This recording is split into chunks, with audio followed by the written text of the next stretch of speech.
Abortion rights activists have turned to protesting Supreme Court justices at home after last week's leaked draft opinion on Roe v. Wade.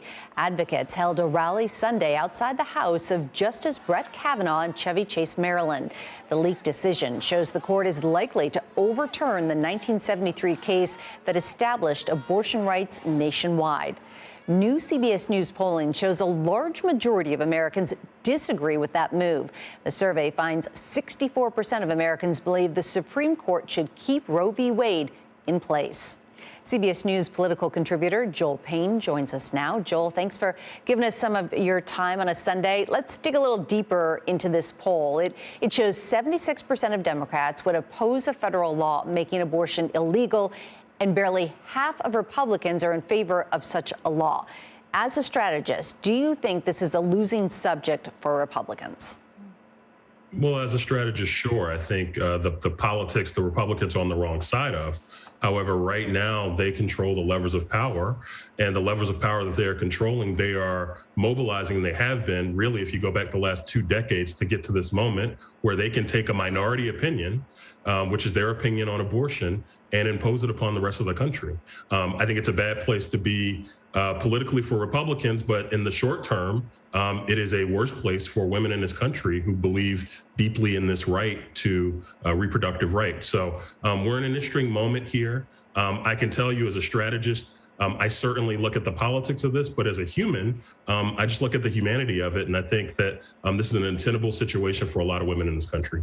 So, Joel, do you see abortion being a big issue in the midterm elections? I do. And I guess what it would differentiate this cycle from other cycles is that I think historically Democrats don't vote on the court. Republicans do. Frankly, that's why Donald Trump won in part in 2016, because a lot of Republicans held their nose and voted for him because they cared about the court. I think you're at a moment now where Democrats might have a heightened awareness and a heightened concern about the court. And I think Republicans might be in a situation where they're the dog that caught the car. They've been chasing this for so long, and finally they caught the car, and now they don't know what to do with it. Mitch McConnell wants to focus on the mechanics of the leak. Other Republicans want to talk about the court and the safety of folks like Justice Kavanaugh, which of course no one should harm any of these justices. But in reality, Republicans don't want to own the policy that their base has forced them into here. We know the leaked draft opinion seems to have emboldened some conservative activists to pursue other controversial cases with the Supreme Court. What are Democrats watching for?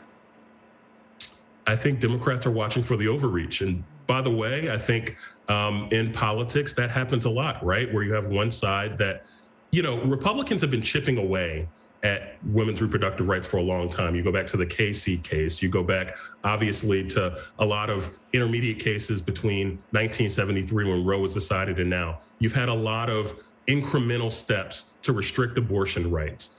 And I actually think most Republicans, most establishment Republicans, would have rather exist in that zone than a zone now where you have to own a policy where in half the country, abortion is either going to become extremely restricted or completely banned. And they're going to have to run on that all across the country, particularly in purple states like Virginia, like Michigan, like Arizona, where it's complicated, in Florida, where it's complicated, where this is a 60% support issue. So Republicans have a real political challenge here. We know Senate Majority Leader Chuck Schumer says the Senate will vote on an abortion rights bill this week. It's not likely to get the votes needed to pass. So is that just a symbolic gesture at this point? I think we're out of the land of symbolic justice. If you're you're a Democrat, you want to demonstrate to your base that you care about this issue and you're doing everything you can to counter what Republicans are doing. However, the political advantage here is that if you're Chuck Schumer, you are putting Republicans on the record about their vote. Particularly, you're putting those Republicans in the middle, folks like Lisa Murkowski, Susan Collins, and even some Republicans who maybe are in complicated political scenarios where maybe they might personally be where the justices appear to be headed on the Supreme Court, but their constituency back home might be in a different place. And so you want to put people on the record, and you want to, frankly, force people to make a tough vote. And I think that's what Leader Schumer is doing this week.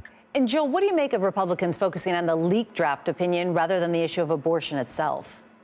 yeah, you obviously you want to shift attention away from the thing that I think most people are focused on here is the historic change in policy that we're on the precipice of, as opposed to process. I think historically we know that typically process does not take primacy over the primary issue that people are focused on. I think more people are concerned about the major shift in policy that we're about to see happen in America, as opposed to, norms and things like that being changed in the Supreme Court. I think generally it's probably not a good idea for the Supreme Court's chambers to be breached like this, but I think that's a secondary issue at this point. All right, a lot of developments to watch this week. Joel Payne, thank you for breaking it all down for us. Thank you.